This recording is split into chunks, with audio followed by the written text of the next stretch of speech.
దీని పేరు ఏం పేరు? ఇది మ్యాన్ రెస్క్యూ టెండర్ అంటారు. ఇది బయట దేశం నుంచి వచ్చింది, జర్మనీ నుంచి. సో ఇదేంటంటే ఇది ఫైర్ కాల్ మీద ఎలా ఉంటుందంటే మంట మనం ఎంతసేపు చూస్తే ఫైర్ మీద మంట గురించే ఆలోచిస్తాము. దాని తర్వాత జరిగేది ఒక బిల్డింగ్ కొలాప్స్ అవుతుంది, లేకుంటే ఇంకేదైనా ఉంటుంది. అట్లాంటప్పుడు ఈ రెస్క్యూ టెండర్ అనేది మనం యూజ్ చేస్తాము. రెస్క్యూ టెండర్ ఏంది, ఇప్పుడు మొన్న భద్రాచలంలో ఒక బిల్డింగ్ కూలిపోయింది. సో బిల్డింగ్ కూలిపోయినప్పుడు ఏం చేస్తాము, ఎంపీటీతో పని చేయలేము మనం. సో ఎంపీటీతో పని చేయనప్పుడు మనం ఏం చేస్తాము, ఇలాంటి అడ్వాన్స్ రెస్క్యూ టెండర్ అని మనకు కొత్తగా రీసెంట్గా లాంచ్ చేశారనమాట. ఇది బయట దేశం నుంచి వచ్చింది. దీంట్లో ఏంటంటే కట్టర్స్, స్ప్రెడర్స్ అంటే మొత్తంగా అడ్వాన్స్ టెక్నాలజీ హైడ్రాలిక్ సిస్టమ్తో వర్క్ చేసేది ఉన్నాయి మన దగ్గర. సో బిల్డింగ్ కొలాప్స్ అయినప్పుడు, సపోజ్గా ఒక బిల్డింగ్ కొలాప్స్ అయింది, దాని కింద ఎవరో మనిషి పడిపోయాడు. సో మనిషిని రెస్క్యూ చేయాలి. రెస్క్యూ చేసినప్పుడు ఈ ఎక్విప్మెంట్ యూజ్ చేసి, ఇది ఓన్లీ మీరు ఈ టీమ్ ఆఫ్ వర్క్ అనమాట. దీని మీద ఒక మినిమం ఒక 10 మెంబర్స్ ఉండి వర్క్ చేసేలాగా దీన్ని డిజైన్ చేశారు. దీంట్లో ఆల్మోస్ట్ అంతా అంటే ఎలాంటి ఎక్విప్మెంట్స్ అంటే ఒక మనిషిని కాపాడడానికి అవసరమయ్యే ఎక్విప్మెంట్స్ అన్నీ దీంట్లో ఉన్నాయన్నమాట.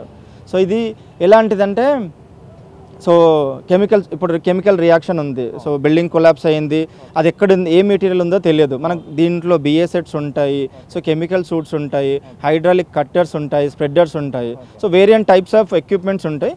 సో ఒక్కొక్క దాని గురించి దాని ప్రాముఖ్యత దానికే ఉంటుందండి. సో మీరు రెస్క్యూ చేసే టైంలో అంటే పబ్లిక్ని రెస్క్యూ చేసే టైంలో భూమి అంటే ఈ బిల్డింగ్ సంబంధించి కొలాప్స్ కాకుండా ఇతర రకాల కూడా ప్రమాదాలు జరుగుతుంటాయి. సో ఆ టైంలో ఏ విధంగా ఉపయోగపడుతుంది ఇది? దీంట్లో ఒకటి అడ్వాన్స్ ఉందండి, థర్మల్ ఇమేజింగ్. అంటే దాంట్లో విక్టిమ్ లొకేషన్ సిస్టమ్ అని ఉంటుంది. సో ఇదేంటంటే సౌండ్తోని పనిచేస్తుంది అనమాట. సో మనం ఏం చేస్తామంటే దీంట్లో టెక్నాలజీ, దీంట్లో వెహికల్లో ఉండే విక్టిమ్ లొకేషన్ సిస్టమ్ అంటారు. మీరు అన్నట్టు ఇప్పుడు బిల్డింగ్ పడిపోయిన తర్వాత కింద మనిషి ఉండా లేడా అనేది ఆయన హార్ట్ బీట్ థర్మల్ ఇమేజ్తోనే వస్తుందన్నమాట. సో అక్కడక్కడ మనం కొన్ని పాయింట్స్ ఉంటాయి దాంట్లో, ఆ పాయింట్స్ పెట్టేసి ఆ ఏరియాలో రేడియస్లో ఏదైనా సౌండ్ వచ్చినా, జస్ట్ చిన్న సౌండ్ వచ్చినా కానీ మనకు అక్కడ ఏదో వస్తువు ఉంది, కదలిక ఉంది అనేది మేము ఫైండ్ అవుట్ చేసి అక్కడ ఈ ఎక్విప్మెంట్తోని ఆపరేషన్ చేసి మనిషిని బయటికి తీయడానికి ఛాన్స్ ఉంటుంది అన్నమాట. సో ఈ రెస్క్యూ సంబంధించి అది ఎప్పుడెప్పుడు ఉపయోగపడతాయి సార్? అంటే బిల్డింగ్ కొలాప్స్ అయిన టైంలోనే, లేకపోతే ఫైర్కి సంబంధించిన టైంలో కూడా ఇది ఉపయోగపడే అవకాశం ఉందా? లేదండి, అకార్డింగ్ టు సిచ్యువేషన్ అనమాట. ఇప్పుడు ఫైర్ అయినప్పుడు మనం ఎంపీటీ తీసుకెళ్తాం. ఫస్ట్ టర్న్అవుట్ ఎంపీటీ అవుతుంది.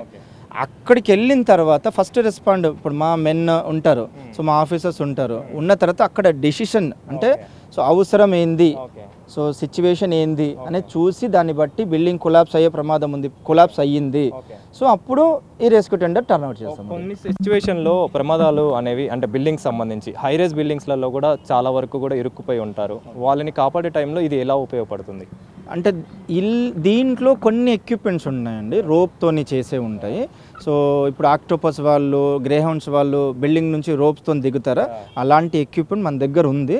సో అది దీంట్లో ఏంటంటే కొన్ని 100 రకాల ఎక్విప్మెంట్స్ ఉంటాయండి. దాంట్లో అదొక ఎక్విప్మెంట్. దాంట్లో ఒక సెట్ ఉంటుంది. ఆ సెట్తోని మనం పైన రోప్ కట్టేసి ఒక మనిషిని కిందికి దింపడానికి ఛాన్స్ ఉంటుందండి. ఇంకోటి దీంట్లో జంపింగ్ షీట్ ఉంటుంది. జంపింగ్ షీట్ అంటే ఇది ఎంత 3 మీటర్లు 3.5 మీటర్ల హైట్ ప్లస్ 6 మీటర్ల వెడల్పుతో ఉంటుంది. సో మనిషి దాని మీద జంప్ చేసినా ఏం కాకుండా సేఫ్గా బయటికి వెళ్ళాలి. అంటే ఒక 3-4 ఫ్లోర్ల నుంచి జంప్ చేయొచ్చు అనమాట. సో మొన్న రీసెంట్గా ఇక్కడ ఫైనాన్షియల్ డిస్ట్రిక్ట్ మన కోకాపేటలో ఒక బిల్డింగ్లో ఫైర్ అయితే ఒక పాప బిల్డింగ్ 3 అంతస్తుల బిల్డింగ్ నుంచి జంప్ చేసింది అనమాట. సో అలాంటి సిచ్యువేషన్లో మనం ఈ జంపింగ్ షీట్ యూజ్ చేసి వాళ్ళని రెస్క్యూ చేయడానికి ఛాన్స్ ఉంటుంది. సార్ మొత్తం చివరిగా చూసుకుంటే మొత్తం ఎన్ని రకాల ఎక్విప్మెంట్ దీంట్లో పొందుపరిచారు, అంటే ఏ ఎక్విప్మెంట్ ఉంది? అలా అని ఎగ్జాక్ట్గా చెప్పలేము. సో సందర్భానికి తగ్గట్టు ఉపయోగించే వస్తువులు అయితే ఉన్నాయండి రెస్క్యూకి సంబంధించి. ఇది అడ్వాన్స్ రెస్క్యూ టెండర్ అండి ఇది.